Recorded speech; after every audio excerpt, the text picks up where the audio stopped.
Now let me explain what this screen is. You can look on the EOB, and if you got the codes on there, go ahead and use those codes and enter them in down below. But here's a rule of thumb that I go by.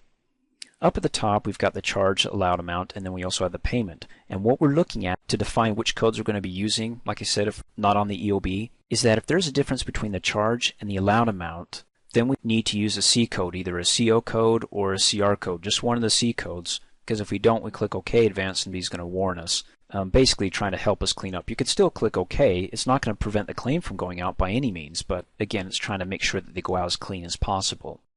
So is there a difference between the charge and the allowed amount? No, they're both the same, so I don't have to use the CO code, contractual obligation, like a CO42, because the charge may exceed the allowed amount. So if this was 300, then I'd have to use it. So in this example, no.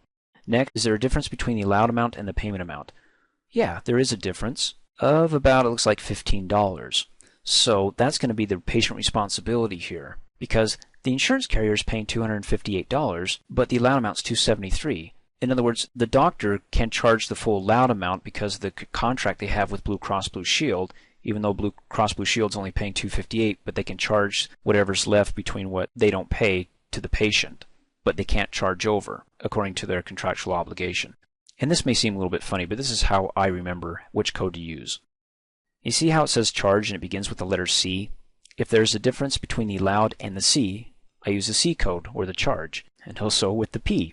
If there's a difference between the allowed and the P, I use a P code, or PR code, for patient responsibility. So in this case, I could come in here and type in the PR code if I know it off the top of my head. If not, I can click on the ellipsis button and look for a code. And I can come up here and select code and type in PR and do a search. And there's all my PR codes. I can look through that, or I can type in PR3 and do another search. And the PR3 is a copayment amount. So let's pretend the difference is the actual copay. So we'll go ahead and double click on copay amount. And the difference was $15, right? So we can come down here and say $15, hit the tab key. Now the units is generally 0, but you can use half units like 1.5 if you'd like, and then click add. And it adds it up above. Now you notice the moment I click add, it of course adds it there, but it also adds it as the patient responsibility total. So the 15 is the difference between these two. The other total is going to be the difference between these two. So since there's no other difference between the charge and the allowed amount, I don't have to use a C code. So when I'm finished, I can just go ahead and click OK. And then I can hover over it. It gives me a little description of the code that I've used. If I need to make changes, I can click on it, make whatever changes I need to, and then go ahead and click OK. Okay, that took a little while, so let's go to the next one. And before we type in the payment, let's say on this one that the allowed amount's incorrect. Let's say we didn't have that updated in the fee schedule, or maybe this is a one-time thing. If it's one time, or even if I need to update the fee schedule, I can do that after. I'll go ahead in here and type in the allowed amount. Let's say they say it was $500, and I'll hit the tab key. Now because of the contractual obligation that I have with the insurance carrier, it automatically shifts anything over $500 as an automatic write-off of $182.50. And that's fine. And if I don't want that to happen, I can go ahead and delete it and set it to 0 and still shift it over to the patient, although that's not the agreement. And let's say for here, I'm going to go ahead and type in $300 and hit the tab key, and let's say that they're paying $300 out on this. And as far as this goes, maybe it's a co-insurance amount, a certain percentage of the procedure code that they're saying that they're only paying $300 out on, or maybe the deductible wasn't met here, so we want to say that in our payment reason code. So I'll click on the box here. And here we go again. Up at the top, is there a difference between the charge and the allowed amount? Yes. So if there is, with the C, I use a C code. So I'm going to come down in here, click on the ellipsis button, and I can scroll through here, but I think I know what I want to use. I want to use a CO42 code and click search. Charges exceed our fee schedule, and I'll go ahead and click OK. How much exceeded the fee schedule? Well, it was $182.50 because that's the difference between these two, right? So that's easy, 182.50. Hit the tab key and click add. And there it is, so it shows me it's the other total.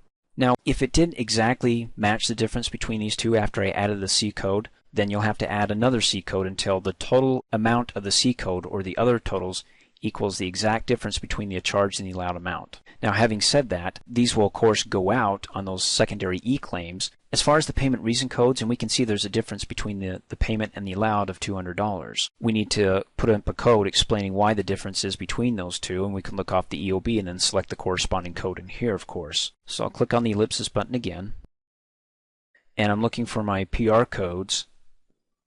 Select here, PR. I'll hit the tab key and hit enter, because when I hit tab it selects the search, and if I hit enter it actually does the search for me. And we can say it's a PR1. Let's say the deductible wasn't met. That's the deductible amount. So I can double click on that, and the deductible amount's the difference between these two. Now, again, you can have multiple C codes up at the top to make the total difference, and you can have multiple PR codes down at the bottom to make the difference. Now, of multiple PR codes, only the first one will appear on statements, denial, and reports. So just keep that in mind. If we can use one, that's great, because that's the only one that will pull to those reports.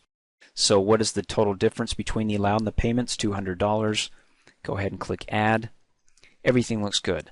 Now, here's what I was talking about as far as the error goes. If I select this, and let's say that the total amount I do something like $100, or I delete this, and let me add it so it's 100, and I click OK, I'm going to get my warning. It's going to tell me, look, your total amount, your other total, doesn't equal the exact difference between your charge and allowed. Again, you can click OK and continue and bypass that. And again, that's what's going to go out on your secondary E-claims or pull up in your reports.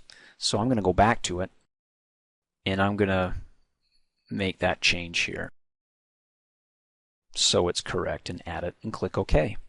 The final one's the interest. Now for the interest, I'm not going to use a PR code. I don't care to use it. So I'm just going to go ahead and type in 20, hit the tab key, and my amount remaining is now 0. If everything looks good, and it does to me, I can go ahead and click OK. And before we do that, let's do that before and after thing again. Let's look at the 99201 for this data service February 23rd by clicking on the patient history button. Okay, first of all, in the patient history, you see this blue line item. That's a debit adjustment. Also, I told you in the reports that it will actually pull up a charge in the charge column as a positive number, or it'll pull up as a negative in the adjustment if you select a debit adjustment code as a debit adjustment. In any case, again, watch those debit adjustment training videos for more detail. The February 23rd that we were looking at for the $258 is right here. And the moment we post $258, my question to you, is this line item still going to be here in the open items? Well, of course it will, because the patient still has to pay us $9.75. But at least when we post this, it looks like we've got something else underneath it. We have a couple of voids and actually a $5.25 token payment so far. So let's take a look. Let's close out. Let's click OK. It automatically updates our buckets here, so whatever's left over for the families there, and also in this case for the insurance. Let's go to the History tab, and here it is. There's a $0 balance for the insurance because they paid out. When we expand this, and there's the payment right there.